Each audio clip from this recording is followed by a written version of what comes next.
Bonjour et bienvenue sur Let's Talk. Aujourd'hui, on reçoit Nora. Bonjour Nora. Bonjour Raphaël. On te présente, pour ceux qui ne te connaissent pas, tu es fondatrice de la société Knowledge et aujourd'hui Noli Pro avec du B2B. Exactement. C'est ça. Voilà, j'ai créé cette marque Noliju de vêtements. Alors, j'appelle ça activewear parce qu'il n'y a pas de terme en français pour qualifier en fait des vêtements actifs qui t'accompagnent dans ton quotidien. Et puis par la suite, je vous l'expliquerai sans doute, je suis venue à le décliner pour l'univers professionnel et principalement pour l'univers de l'hôtellerie et la restauration. Ok, donc tu as un produit fascinant puisqu'on va parler du produit en soi qui sont à partir de filets de pêche recyclés et tu transformes ça pour en sortir un produit magnifique. Est-ce que tu peux nous parler un peu de la marque? Qu'est-ce que Knowledge finalement? Alors, donc oui, l'idée c'était, après, on va dire une carrière de plus de 15 ans comme directrice marketing dans le prêt-à-porter, je me suis mise notamment, à courir de plus en plus et c'est vrai que j'ai pensé, que ma vie était compliquée parce que je passais en fait de l'univers professionnel à l'univers familial, à l'univers, on va dire sportif Mhm. et je trouvais pas de vêtements pour m'accompagner. Donc j'ai voulu en fait créer une marque technique et enfin, pour moi, cette technique, ça veut dire qu'il m'accompagne, qu'il soit respirante, qu'il soit stretch, dans lequel je sois bien, mais aussi avec une notion d'élégance pour pouvoir justement passer d'un univers à l'autre. Donc, je me suis au départ focalisée sur la femme et son univers multifonction, avec ses multiples vies du quotidien. Donc effectivement, tu as comblé un peu un vide, en tout cas un de tes besoins. C'est souvent comme ça que naissent effectivement des idées en disant bah tiens, j'ai vécu une grossesse et j'ai eu ça comme problématique. Toi, tu as cette problématique du quotidien. Est-ce qu'on peut te définir comme étant une femme dynamique, Je moderne? crois, Ouais. je crois, il paraît. Oui, oui, parce que j'aime bien les relations humaines, donc j'aime bien faire des rencontres, donc j'aime bien bouger et c'est vrai que ça m'est arrivé un jour avec cette idée de me dire: «Allez hop, je balance tout et je crée ma société». Donc je pense que c'est ce dynamisme, voilà, Ouais. qui m'a portée pour monter mon entreprise. Donc 2016, date de création, et après, en B2C. Après, on y reviendra sur la partie B2B où tu effectivement fournis, des très beaux établissements en France, et aussi ailleurs. Et comment t'es venue, l'idée, et tu as construit un peu l'idée de la marque? Est-ce que dès le départ, tu avais cette notion d'activewear et de RSE ou est-ce que c'est venu Oui. après? Oui, en fait, je le disais, j'ai été directrice marketing, alors pour des marques dans le prêt-à-porter. J'ai eu la chance de faire prêt-à-porter femmes, hommes et enfants et pour ces marques-là j'ai été directrice marketing de Naf Naf. Le sourcing se faisait dans le monde entier et à l'époque, on n'était pas encore sur, cette, réflexion de l'éco-responsabilité. D'où venait ton textile? Du voyage qu'il faisait et quand, je suis arrivée sur la Côte d'Azur, j'ai réfléchi, à comment je pouvais on va dire, élaborer un concept un peu plus responsable et donc je suis partie sur, une idée de: «Je vais trouver dans un petit périmètre tous mes fournisseurs, je vais faire un concept 100% Europe et je vais travailler sur des matières les plus responsables possibles» et donc j'ai travaillé pendant longtemps, voilà, pour trouver, le sourcing qui me permette d'avoir une matière qui soit efficace par rapport à mon concept de vêtements respirants et confortables et aussi, qui soit, positif pour la planète.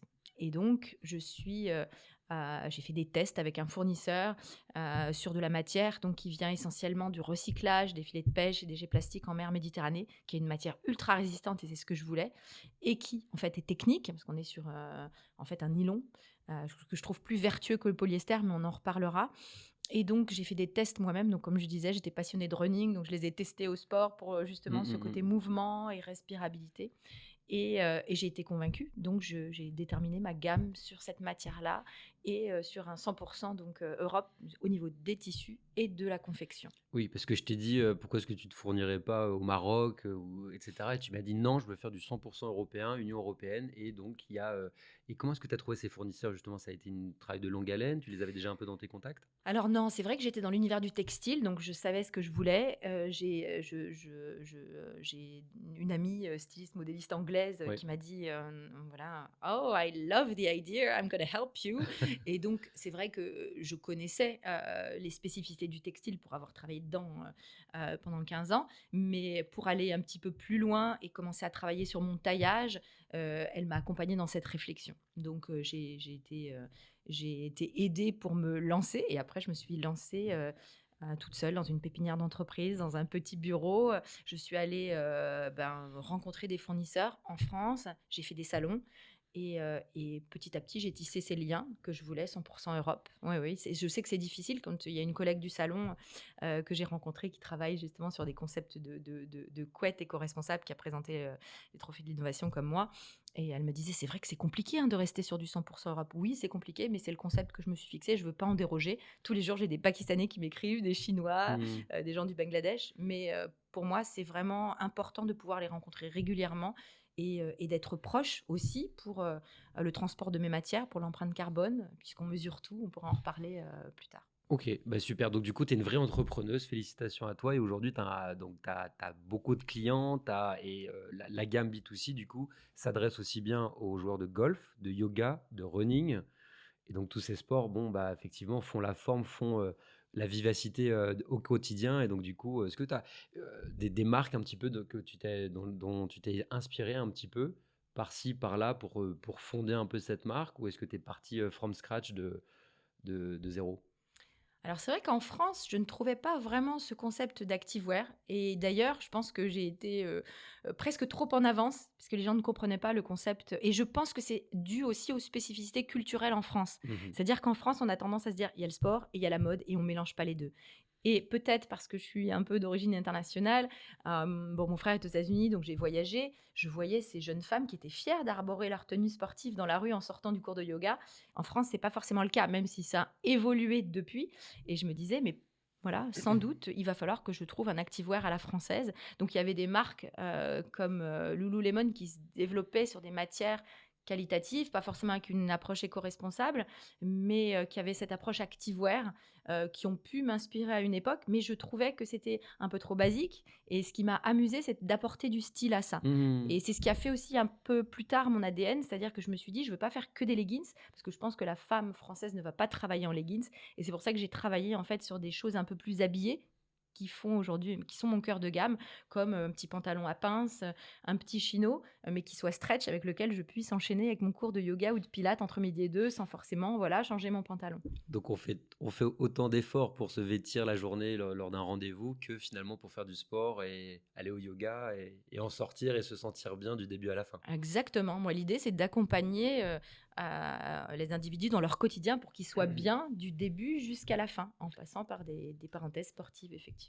Dont donc l'acronyme du nom de marque, No Limit, Just You. Et ouais, pour tous ceux qui aiment se dépasser au quotidien, et c'est vrai que dans ce monde d'entrepreneurs et de monde des sportifs, j'ai rencontré beaucoup de gens, pour qui, ce credo est valable.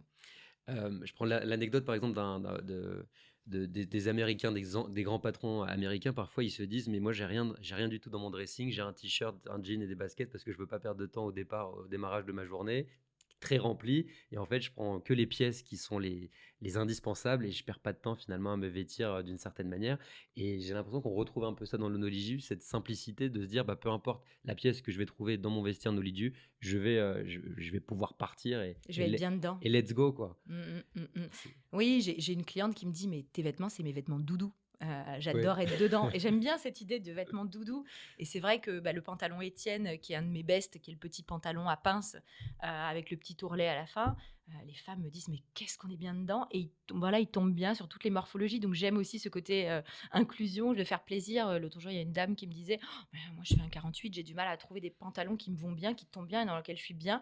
Et bah, moi, c'est mon bonheur de me dire que j'ai répondu à cette problématique. Elles sont bien dedans. Effectivement, peut-être parfois les messieurs m'en voulaient au départ parce qu'elles me disaient: «Mais elle quitte plus son pantalon dans les Oui. jus». Donc oui, oui, c'est facile. On prend son pantalon de jus, on sait qu'on va être bien, et il y a un côté, confiance en soi et réconfort en même temps. Ouais. OK, bah, super et donc du coup, cerise sur le gâteau, finalement, ce sont des matériaux qui sont finalement résistants et qui durent dans le temps et on va le voir avec tes clients professionnels qui disent: «Bah, finalement, je fais moins de turnover de vêtements qu'avant C'est ça. et ça me dure plus de saisons qu'avant» Exactement, et et ça, tu c'est oublies un superbe. petit détail très sympathique, c'est qu'ils sont faciles à entretenir. Et oui, C'est-à-dire que c'est des matières qui ne se repassent pas, OK. donc c'est, voilà, c'est le petite cerise sur le gâteau. En C'est plus, il y a durable, 2 cerises alors. exactement. Pas besoin de sèche-linge, ça sèche super vite, et en machine à 30 degrés, vous mettez sur un cintre et en quelques heures, c'est sec. OK. Il y avait un peu ça chez Uniqlo, je sais pas si effectivement Ouais. ce minimalisme un peu japonais, même si c'est pas toujours, produit, à des endroits, qu'on pourrait, donner comme exemple, mais effectivement peut-être que c'est Du point de ça. vue technique, voilà, ils ont pensé effectivement aussi à ces concepts de respirabilité notamment. OK et donc parfait et donc tu vas nous parler aussi du rôle de la femme et de ton rôle d'accompagnatrice auprès d'elle Et on va pouvoir citer une de tes, s ambassadrices? Oui, on On peut peut dire dire ça comme ça? ambassadrice, ouais. Non, mais c'est vrai que dans l'univers du sport, j'ai eu des véliplanchistes comme Claire Tétard. Alexia Barré, c'est une navigatrice, voilà, qui a fini, le Vendée Globe Challenge, qui est finisseuse, qui là est en train de faire avec le Famous Project de monter une équipe 100 féminine et ça, c'est fabuleux. Comme je disais, elle est No Limit Just You, donc elle est inspirante, elle vient de Biot, c'est de là où j'habite aujourd'hui et elle m'a fait visiter son bateau. C'est absolument fabuleux, en fait, de s'imaginer le temps qu'on passe avec les petits jours qu'elle cochait, pendant bah, vous savez, c'est une course en solitaire sans Oui, assistance. oui, oui. C'est impressionnant où il faut s'harnacher pour aller parfois, sortir, pour faire ces différentes manœuvres et bah, je trouve ça assez fabuleux et c'est vrai que j'aime bien accompagner et habiller, voilà, ces femmes, que j'appelle, championnes du quotidien. Mmh, mmh, mmh, mmh. Oui, superbe. Et ce serait quoi les 3 adjectifs qui pourraient définir justement la femme, que tu défends, la femme Noliju? Ce serait quoi? Ce serait, C'est une femme forte, libre, je dirais, mmh authentique, j'aime bien ça aussi, c'est ouais, important pour moi et respecter engagée, ouais, respecter ses valeurs, intimes, personnelles très et important. en même temps aller de l'avant pour aller, au-delà de ses objectifs, de ses rêves. Donc là, C'est traverser ça. l'Atlantique, le Vendée Globe, c'est quand même, Se dépasser, encore une fois, le no ouais. limit just you, se dépasser tout en gardant ses valeurs et notamment avoir une sensibilité sur notre environnement, l'environnement qui nous accompagne et l'humain aussi, Mmh. qui est, voilà, pour lequel, Donc finalement, tu as pris un peu, donc tout ce qu'il y a de meilleur un peu dans le sport et tu lui as rajouté un petit peu de classe, un peu d'élégance dans certains détails que tu donnes à tes vêtements, pour avoir ce côté, boostant et en même temps élégant. Donc un peu c'est un peu le mix des 2 quoi, si c'est je puis ça. dire? Comme je disais, je pense que ça apporte le petit brin de confiance. Parfois, on me Oui, dit: «On se sent belle dans tes habits» et du coup, ça nous booste oui, ou alors ça nous donne envie de faire du sport parce qu'on se sent belle et bien. oui, oui. C'est Voilà. pas paradoxal d'avoir, des tenues un petit peu légères, activewear tout et ne pas être élégante et là, ça va tout à fait de pair et je crois que tu as collaboré aussi avec les Miss France Oui, lors de alors leur c'est vrai voyage? que Ouais. ouais, alors je les ai habillées, j'ai été approchée donc par leur styliste. Je pense qu'elle cherche aussi ce concept être bien dans sa peau et belle, Mmh, bel et mmh bien mh. et on les a accompagnés sur des voyages, présélection avant la finale, en prime, sur TF1 et on les a habillées par équipe, donc avec, nos vêtements multifonctions, voilà, c'était un partenariat, pendant plusieurs années et ça nous a donné de la visibilité et j'étais heureuse pareil de voir des femmes épanouies dans les vêtements Bah, Noliju. félicitations et pour la partie B2B maintenant du coup tu travailles notamment avec le Columbus Hotel, de Monaco, Alors oui, en plus en ça partie? c'est une histoire particulière Oui, si je peux la raconter parce bien que, sûr. en fait ce concept donc d'être bien dans ses vêtements et des vêtements qui étaient aussi, utilisés pour le sport m'a dépassée. J'ai eu des clientes, avec mon site internet qui m'ont dit: «Bah, nous en fait on utilise vos vêtements pas simplement pour le sport et puis certains sont très Mmh. beaux donc on peut les mettre au quotidien». Et moi, on n'est pas spécialement sportif. Donc ça, c'était une première étape. Et donc, une de mes clientes, Victoria Stevenson, qui est DG du Columbus Monte Carlo, donc un jour m'a dit: «Mais c'est fabuleux ces matières, qu'est-ce que je suis bien dedans?» Et elle, qui est très sensible au bien-être de ses collaborateurs, m'a dit: «Est-ce que ce serait possible d'habiller mon staff?» Alors, c'est vrai que j'avais au début, voilà, fait ces vêtements principalement pour les femmes. Donc mon challenge, c'était de développer des patrons hommes et de me lancer sur l'homme. Donc j'ai commencé en fait d'abord par faire, des vêtements pour l'équipe, housekeeping et puis, petit à petit, j'ai fait la restauration. Donc j'ai fait des patrons donc, de vestes, de vestons, pour les bagagistes, voilà une série de polos pareil en matière, recyclée, des pantalons non respirants. Et j'ai adoré et puis je pense que ça a plu aussi à son équipe. Ça fait plus de 4 saisons maintenant qu'ils sont, habillés par Noliju. Ils continuent, comme on parlait de Mmh, mmh, durabilité, mmh, mmh. à être, bien et à pas avoir de remplacement. Je me dis que je crois que c'était la première fois qu'elle n'avait pas à remplacer. D'habitude, c'est tous les ans, voilà, les vêtements, les chinos, Mmh. il peut y avoir de la décoloration, sont abîmés. Donc voilà, Donc là, il y a c'était pas de l'histoire. repassage en plus et donc du coup, oui, ça t'a mis la le pied à Pas l'étrier, du tout. mais finalement, c'est pas toi qui t'y es mis, c'est le constat qu'on a dit, ça devrait s'appliquer dans un cadre QVT, qualité de vie au travail, pour mes collaborateurs sur la Côte d'Azur où il fait souvent évidemment chaud l'été et là, ça Ça cochait, correspondait, c'est ça ça, ça cochait toutes cochait les cases? plusieurs cases, en fait. OK. Le côté bien-être, confort, respirabilité. C'est un métier, exigeant, l'hôtellerie, où on doit beaucoup bouger, donc on accompagne le mouvement. Il fait très chaud l'été, donc les vêtements sont respirants et c'est recyclé. Oui. C'est moins d'entretien. Donc l'exemple du Columbus, c'est qu'ils ont réinternalisé au lieu d'aller au pressing, ils ont mis une machine à laver avec un portant avec des cintres et donc le personnel peut laisser ses affaires et ensuite ça sèche en quelques heures. Ils peuvent récupérer, Mmh. leurs affaires qui ont séché. Et Donc c'est c'est et des ça et ça économies dété et aussi. ça détériore aussi un peu moins parce que l'effet de le faire le fait de les faire passer à la machine à sécher évidemment, ça a tendance peut-être un petit peu à Ça abîme accélérer moins le la textile, ouais. mais de toute façon, ce sont des textiles qui durent et qui sont Oui, oui. résistants. Mais oui, oui, donc c'est une économie, d'énergie, de temps, de budget, Oui, donc oui. Bah, tout le qui est transport qui a été économisé, exactement. jusqu'au pressing effectivement, l'aller et puis le retour. Ouais, je crois Ça le ça se Columbus l'avait, chiffré, c'était plus de 3 000 € d'économies par an, donc ce qui n'est pas rien. Plus on va dire, le coût de remplacement aussi, qui a baissé. mmh mh. Donc non, non, c'était un grand plaisir pour moi et c'était un besoin qui est venu à moi, donc je pense parce que ça cochait plusieurs cases Mmh. et aussi cette notion, de tissu recyclé qui n'existait pas vraiment, dans cet univers. Donc bah, du coup, il y a d'autres hôtels qui ont été intéressés par la suite. Ça a fait, un petit effet boule de neige et Et tu peux nous parler un peu du matériau? Moi, ce que j'aime bien, c'est ce côté un petit peu brillant. ouais. Ce qui apporte ce côté un peu moderne et classe en même Et temps élégant, et ouais. élégant effectivement. Donc je vois tout à fait ça, bah, dans pas mal d'hôtels et c'est vrai que l'hôtel comme tu viens de le dire, c'est censé être des vêtements qui sont, flexibles, malléables et cetera et c'est vrai que travailler un peu dans un costard croisé, très serré, à un moment donné, ça a ses limites, quoi. Exactement, donc l'idée de se voilà, c'était de dire, bah, je peux aller au-delà, de détourner un petit peu ces vêtements techniques pour, sur des produits habillés. Mmh. Bah, là, je porte un blazer, donc c'est un blazer qui est fait dans cette matière. Donc il y a un petit côté satiné, hein, il y a différentes matières en termes de recyclé. Ouais. Heu, j'ai aussi, effectivement, ben, oui, des La produits doudoune, comme, ouais. la doudoune, donc je peux travailler, sur du tissu recyclé et des couleurs un petit peu différentes, sur des mailles, toujours à la fois respirantes Mmh. et qui en même temps, voilà, comme la doudoune peut apporter de la chaleur au quotidien. Donc il y a un côté, thermorégulant en fait sur mes matières qui sont aussi importantes voilà pour des hôtels qui travaillent, toute l'année, Oui, hein, oui. voilà, que ce soit pour des saisonniers l'été ou l'hiver Oui, et oui. un côté élégant puisque je peux Oui, décliner et oui. adapter. J'ai plusieurs couleurs Mmh. qu'on peut décliner sur mes fils.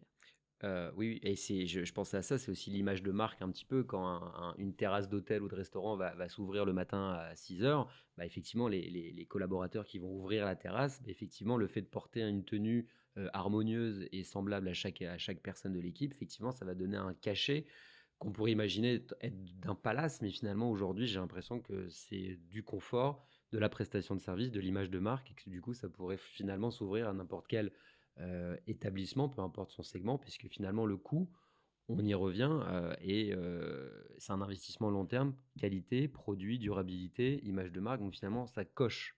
Oui. Après je sais pas où tu te situes en termes de prix? Oui, alors c'est une question, qu'on m'a posée quand j'ai fait mon premier salon dans l'hôtellerie, équipe hôtel et les gens étaient intéressés parce que c'était nouveau. Donc tu disais tous les établissements, oui. Je pense que c'est moderne et que c'est l'avenir. Donc au début, les gens sont un petit peu surpris par ces matières qui ne sont pas des matières habituelles et ils me disent: «Ah mais alors effectivement, si vous fabriquez en 100 Europe sur du tissu recyclé, c'est sûr, c'est des tissus techniques qui coûtent plus cher, Mmh. mais» et ça me tient à cœur comme sur Noliju, c'est de continuer à rester accessible.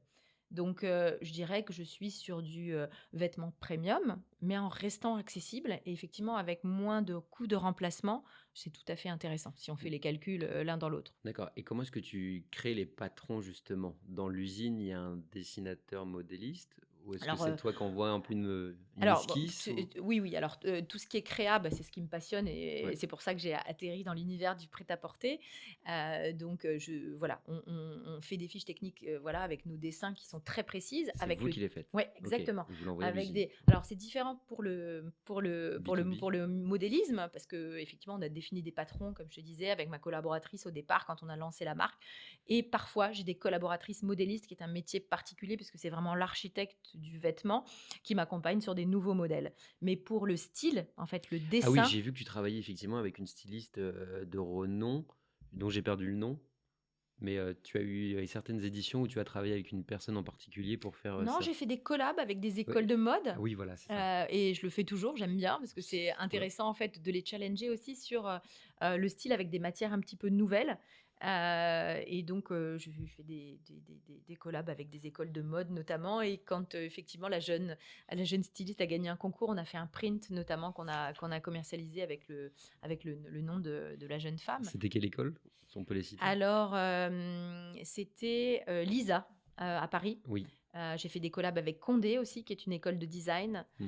Voilà, par exemple, entre autres, Et à hein. chaque fois, tu as des petites nouveautés, ça fait partie de l'innovation aussi d'aller chercher un petit peu de partenariat, des ateliers un petit peu de travail, ça enrichit un petit peu ton parcours d'entrepreneuse aussi? Oui, puis j'aime bosser aussi avec les jeunes depuis toujours. Je trouve que c'est bien, voilà, qu'on soit mélangés, Mmh, plusieurs mmh, mmh, mmh. générations à réfléchir ensemble, sur le concept. Ouais. Super, donc du coup, tu as un peu une touche à tout. Tu vas voir les clients, tu te rends compte de ce qui se passe, de quelles sont les problématiques. Et après, du coup, une fois que tu vas dans l'hôtel et que tu comprends un petit peu l'environnement, la philosophie de l'établissement, tu vas venir un peu avec une proposition de couleur. Ta collaboratrice m'en parlait hier, que chaque couleur est représentative d'une émotion et que certaines couleurs vont plus à des personnes, que ce soit des tons un peu pâles ou des tons un peu plus colorés. Et donc, du coup, aussi, tu es force de proposition et force d'expertise à ce niveau-là. Oui, alors il y a plusieurs choses. Il y a l'identité visuelle. Donc forcément, quand j'arrive dans un hôtel, je découvre cette identité. Là, on est sur Biarritz, il y a des identités qui sont très marquées. Mmh mh. Et moi, j'aime bien m'adapter à ces couleurs. Et c'est pas parce qu'on est sur un fil recyclé qu'on peut pas faire de la couleur. Donc ça, c'est important. Et après, tu fais référence donc à ma collaboratrice Florence qui est dans le relooking. C'est très important aussi parce qu'il y a des couleurs qui vont, il y a des couleurs qui effectivement, voilà, vont à des personnalités et vont à des identités. Donc on aime bien faire ce travail-là. Et ensuite, moi, je dirais co-créer, co-construire. Moi, j'ai rencontré des gens passionnants dans l'hôtellerie. Parfois, c'est des teams, voilà, directeurs généraux avec des gouvernantes et de co-créer ensemble, de faire des prototypes. Donc, c'est un travail de long terme pour aboutir effectivement à des uniformes qui vont durer dans le temps. Donc, c'est nécessaire de le faire et j'adore construire avec les équipes. D'accord, et c'est pas trop compliqué de gérer toutes les tailles? Ça va, tu Oui, alors nous, on travaille avec des doubles tailles et d'accord, on a des tailles élastiquées, d'accord. ce qui permet de s'adapter, notamment quand il y a des saisonniers, puisqu'on est sur un 38-40, donc ça peut aller à celui qui fait 38 comme celui qui fait Mmh 40. mh mh. Et en général, on a des sets de taille et quand il le faut, on peut aller faire avec nos sets de taille des essayages pour s'adapter, mais on est sur des tailles qui correspondent à, voilà, à des standards et qui nous conviennent bien. Donc parfois, il faut gérer aussi des petites jambes. Ça, je l'ai intégré en fait dans ma marque, sur mes pantalons phares. Donc il y a des entrejambes inférieures pour des personnes qui sont un peu plus petites et pareil pour des grandes personnes, je fais Mmh. des jambes un peu plus longues. Donc j'ai aussi ce côté inclusif et donc on regarde aussi la taille des individus pour s'adapter jusqu'au pantalon parce que c'est important que vous Mmh. soyez parfait jusqu'au bout en termes de look. OK, parfait, et je crois que tu as 6 règles principales en termes de matériaux que tu respectes. On va peut-être pas tous les citer, mais déjà les principaux, tu es déjà agréé d'un écolabel, reconnu. Alors c'est Ecotex en Ouais. fait, c'est, très important pour les textiles. Ça veut dire que c'est non nocif ni pour soi, ni pour l'environnement. Parce que parfois les gens se disent: «Hein, recycler, d'où ça Oui. vient?» Moi j'entends des petites blagues aussi sur recycler des filets de pêche. Est-ce que ça sent? Non. Alors on est quand même non, oui, il faut rire un petit peu. Donc non, bien sûr, ils sont fondus en fait. C'est tout comme recyclage Ouais. et en fait on le transforme en un fil qui est ensuite tissé et ensuite, donc on a des labels. Ensuite, donc ça a des qualités en fait respirantes. Donc ça, c'est important. Ça veut dire que ça sèche vite, ça évacue la transpiration. Par exemple, contrairement au coton, qui est une matière naturelle, mais qui est hydrophile. Ça veut dire que ça attire l'eau, mais ça n'évacue pas l'eau. Et c'est ça Mmh. qui forme, par exemple, les auréoles. Donc Mmh. avec nos tissus techniques, on n'a plus d'auréoles sous les bras. Il n'y a plus les traces jaunes sous les bras des chemises blanches, Oui, par exemple. pour n'importe quel établissement, peu importe sa gamme, effectivement, c'est quand même dommageable. Et ça s'adresse plutôt à des températures chaudes ou pas? Alors, on a commencé Parce que vous travaillez en principalement et c'est Corse, vrai que je crois? je suis basée sur la Côte d'Azur, donc on a séduit, plusieurs établissements en Corse, forcément où il fait très chaud, sur la Côte d'Azur aussi, puisque c'est respirant et on a des matières très, très légères et très agréables et aussi bien, on va dire, pour le housekeeping, Mmh. que pour la Donc c'est réception. plutôt light, et après du coup tu viens un petit peu réchauffer avec, Bah, on a vu la des couches doudoune, supplémentaires. par D'accord. exemple et puis, bah, là, cet hiver, on a équipé des établissements à la montagne. Donc là, bah, voilà, c'était mon challenge aussi de continuer à Mmh. trouver des matières qui soient respirantes, mais un peu plus chaudes. Donc on a fait, des cols roulés en tissu polaire recyclé, et donc voilà, on vient aussi chercher, voilà, des molletons, coton bio pour accompagner, de manière, aussi technique, les hôtels, à Megève, à Courchevel, et en même temps, des hôtels en Corse, comme tu le disais, et à Genève aussi, Ouais. on a fait l'hôtel Eden à Super. Et Genève. donc pour des sujets passionnants, effectivement. Donc tu me disais pour 2026, un petit peu les projets. Est-ce que tu en as? Est-ce que tu as une vision moyen terme ou... Bah, écoute, le B2B a pris une part importante en fait, de mon quotidien, et puis, c'est vrai que j'aime cela. J'imaginais pas au départ, parce que je suis, en tant que, on va dire, marketeuse, j'avais une passion, pour le B2C, et en fait, je suis hyper heureuse d'avoir prolongé, l'ADN en fait, ma mission, de bien-être pour, enfin, en partant de la femme vers les salariés, et en fait, il y a un vrai sujet aujourd'hui de bien-être au travail, et je suis contente d'y répondre. Donc je voudrais, développer encore cette partie B2B, en me développant, en France, voire à l'international, et c'est vrai que là, c'était de belles rencontres à Bordeaux, c'est le Sud-Ouest, c'est pas à côté, on est basé sur la Côte d'Azur, mais j'adorerais, continuer à me développer. Je pense qu'il y a un potentiel, encore sur ma région, certes, mais rencontrer, d'autres hôteliers, peut-être des thalassothérapies aussi. On a fait pas mal de spa, parce que c'est vrai que ça s'y prête aussi. C'est des vêtements qui sèchent, vite, et ça, c'est important.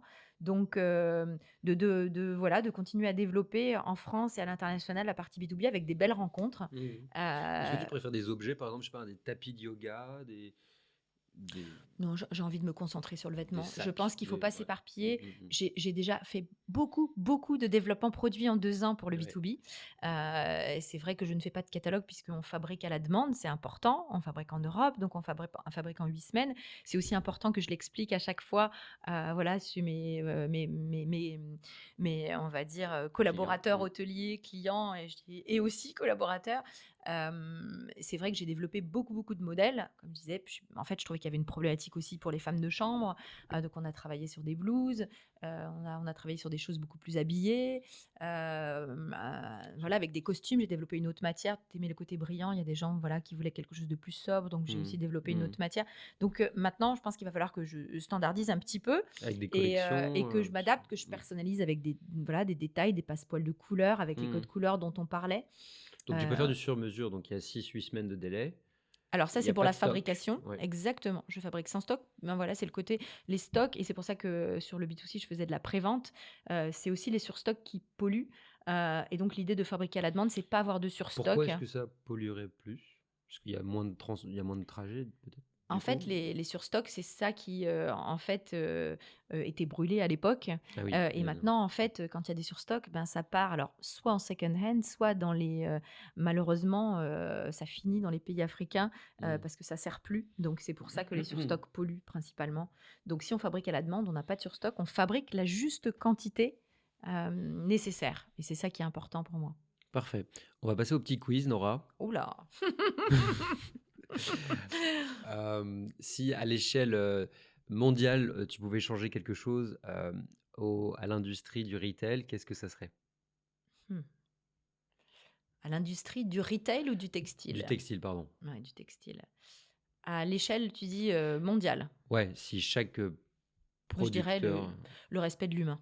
Moi, on parle de qualité de vie au travail, parce que je pense aussi aux chaînes de production, Oui, et oui. moi, j'ai des couturières qui travaillent, pour moi, et là, tu parles du monde entier. Malheureusement, il y a eu des tragédies au Bangladesh, hein, le Rana Plaza, avec des gens, qui travaillent dans des conditions affreuses. Ça existe encore. On parle de marques aujourd'hui, je vais pas les citer, parce que finalement, c'est pas la peine de donner encore les noms, qui arrivent en France, et je sais que malheureusement, c'est pas cher, mais derrière, il y a des conditions de travail qui sont déplorables, et moi, ce que je souhaiterais, c'est qu'il y ait aussi des conditions de travail humaines Mmh. partout dans le monde, dans l'univers du textile. Et toi qui es de l'industrie, comment est-ce que tu expliques qu'on n'arrive pas à contrôler, ou d'avoir des labels justement dans le monde qui permettent de vérifier si oui ou non ça a été produit? Après on peut toujours, Mais je ne me l'explique pas pourquoi il y a des pays qui arrivent à effectivement, mmh, mmh mh. mettre le Exploiter, mais aussi mettre le holà, ouais. c'est voilà, on en a parlé beaucoup ces temps-ci avec des taxes de douane, et que nous, on n'arrive pas à arrêter les choses, avec des labels, mais des labels, il y en a, GOTS dans le côté, l'univers bio. Mais en fait, je pense que c'est ce que je disais dans les formations que je fais, c'est d'expliquer, parce qu'en fait, il y a le consommateur final ne connaît pas ces labels, mais il faut aussi que les professionnels comme les consommateurs finaux Un connaissent ces labels Ouais. pour les usines. Un Nutri-Score appliqué Au textile, un textile score? On a évalué tous mes produits avec l'EcoScore. Mmh. En fait, c'est un modèle qui va être mis en place pour le B2B dans un premier temps. Voilà, il y a des scores, voilà, qui ont été mis en place, avec l'ADEME notamment, en France et en Europe. Et en fait, ça mesure, les critères d'éco-responsabilité sur chaque produit. Tu vas peser, on va avoir le poids, on D'accord. va avoir où Mais il a ça, c'est été au quel est choix de la marque.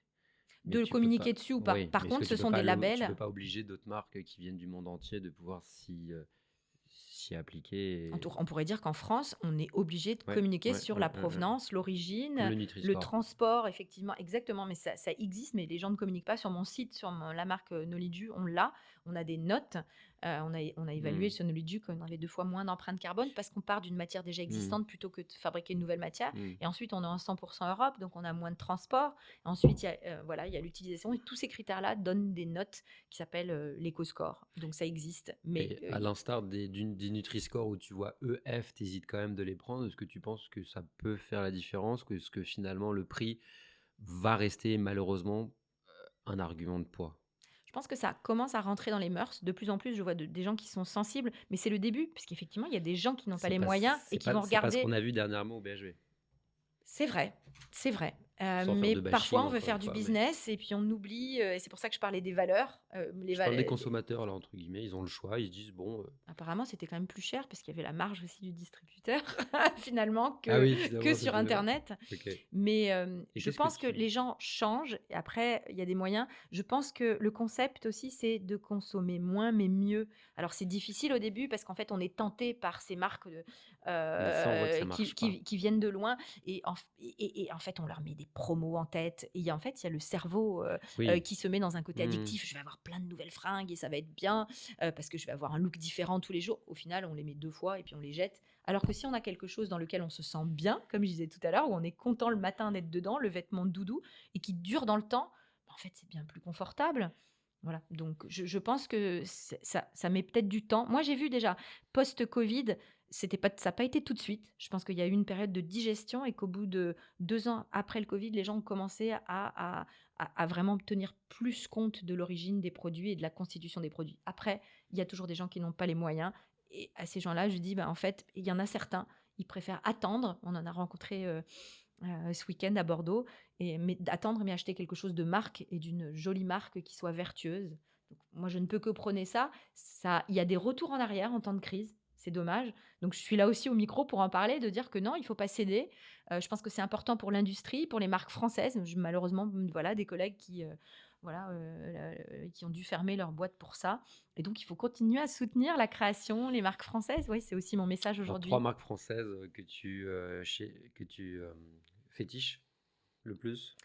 Fétiche, non, mais il y a plein de jolies marques qui ont des approches vertueuses. On avait Heu, Opal notamment, bon, on peut les citer effectivement au Pays basque, ouais. voilà, qui avait un peu cette même dynamique mais sur un autre marché, donc on Ouais, il y a espère le slip qu'il français qui est parti oui, sur, voilà, il fait de la son cheval de publicité là, ouais. bataille de la oui, oui, c'est normal, il y a des étapes différentes, mais il est toujours sur la fabrication française et qui veut faire maintenant à plus grande échelle. Donc, Guillaume Gibault qui a ouvert un petit peu, la voie, dans ce domaine. Après, il y a des jolies marques qui travaillent sur de la précommande, mon amie Céline Bosquet, ancienne journaliste qui a créé CQFD, donc c'est des très jolis textiles, voilà, qui sont élaborés dans des ateliers parisiens. Ouais, il y a vraiment des marques qu'il faut suivre.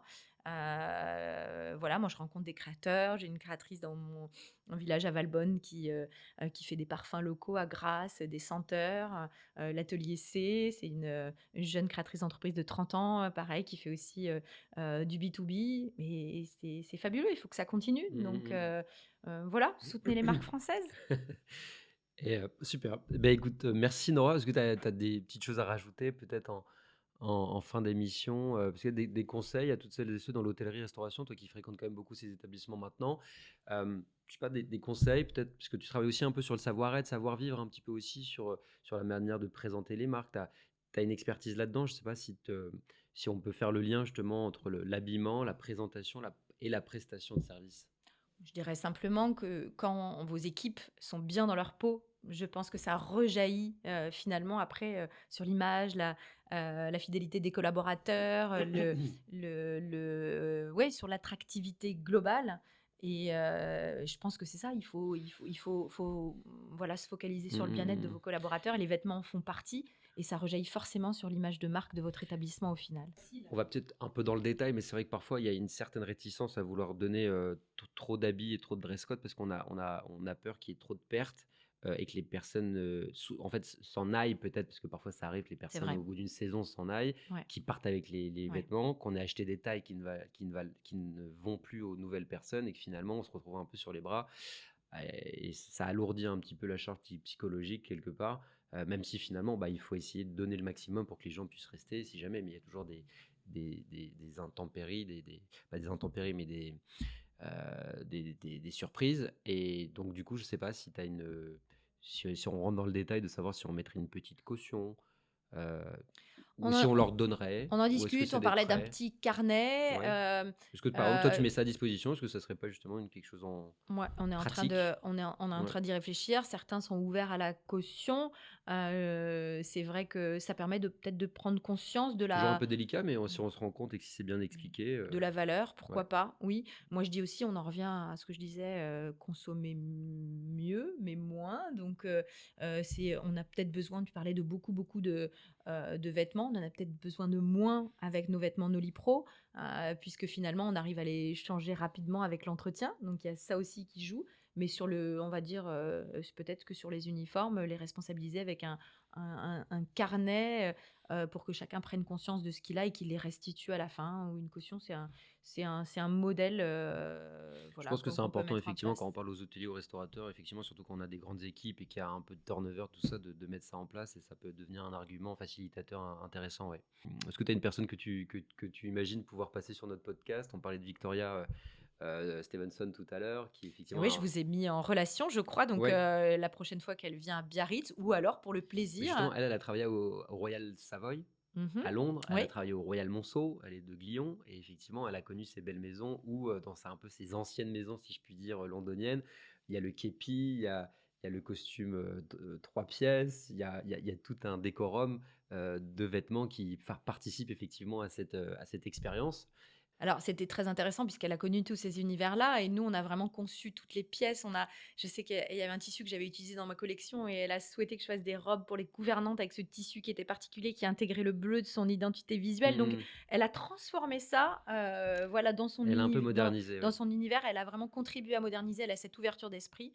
Et Victoria, elle a été élue manager de l'année donc à Monaco l'année dernière, et elle a une vision humaine du management, voilà, qui vaut juste un podcast en entier dans l'univers de l'hôtellerie et de la restauration. Bon, bah super, Nora, merci beaucoup d'être passée Avec plaisir encore, Raphaël. et à très bientôt. À bientôt.